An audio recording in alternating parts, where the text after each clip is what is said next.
But they're tapping into the persona that you've built. They're tapping into that.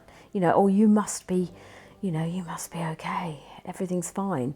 Because the more rock and roll life had got, the more I compartmentalised it, the more I hid it, and the more I just operated on autopilot. My comfortable autopilot, and we all have a comfortable bit of life, was doing what I did best, and that was work. That was my comfortable autopilot. So whilst I was doing that, there was no emotion in it. Emotion was buried very, very deeply, because to actually, one hint of emotion can have a tsunami effect. Yeah. So if somebody talks to you kindly and says, "Are you okay?" It can get that underbelly that we hide. People that are living in extreme circumstances, and there's loads of us. There's a shame attached to it. So even if it's somebody else's doing, by you associating with that, you are associated into the problem. Yeah. And that comes very, very hard. So when you say about success, I believe that success is recognised by what you throw out.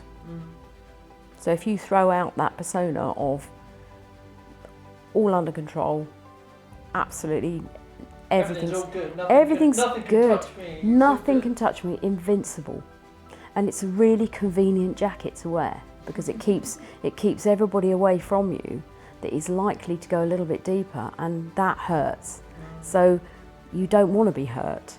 And the subconscious it does a sterling job of protecting us. That's its sole goal, is to protect us. Yeah.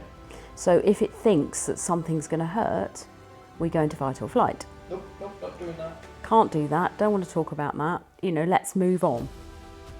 Let's not think about that, because that hurts. And that's convenient, isn't it? And it's understandable. But once you've actually recognised that, once you've recognised that the hurt is real, yes it is, and you're allowed to feel sorry for yourself, of course you are, it's hurting, so you're allowed to feel sorry for yourself. But if you choose NLP coaching as a route forward, what you'll then find is that, okay, you've licked the wounds, they are real wounds, they've hurt, but carrying them around, what is it going to do for you in the future? What is it going to do? If it's not going to serve you any purpose, let's get rid of that. Let's ditch it. Let's move on. And it's at that point, it becomes a really, really big part of and you mentioned the breakthrough days. Spending a whole day working out what has gone wrong in your life can be the most draining day. So we don't do that. We touch on it. Okay, so that hurt, yeah? Yes, that hurt. So what do you want to do about it? Where do you want to park it? What do you want to, do you want to bring any good out of it? Now, a very, very big part of the breakout day, the breakthrough day, is when we actually address something and say, well, it didn't do me any good at all. It didn't serve me well. So I'm going to change. I'm going to change that. I'm going to change my understanding of that.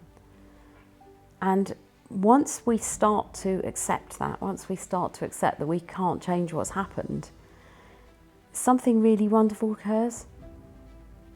That, okay, it happened. It was horrible. It could have gone on for my situation. I mean, I won't say it was 100% horrible 100% of the time, but the majority of time, life was pretty grim. And what I took from that is that there are so many people living with that surely there's a place now to be enabling people to think differently. Not lick their wounds, not feel sorry for themselves. Think differently. And that to me is a massive part of the day. A massive part of the day. What's happened? What do you want to do about it? Okay, that's done. What do you want to do next? What now we've left that behind, what do you want to do next? What is important to you in life?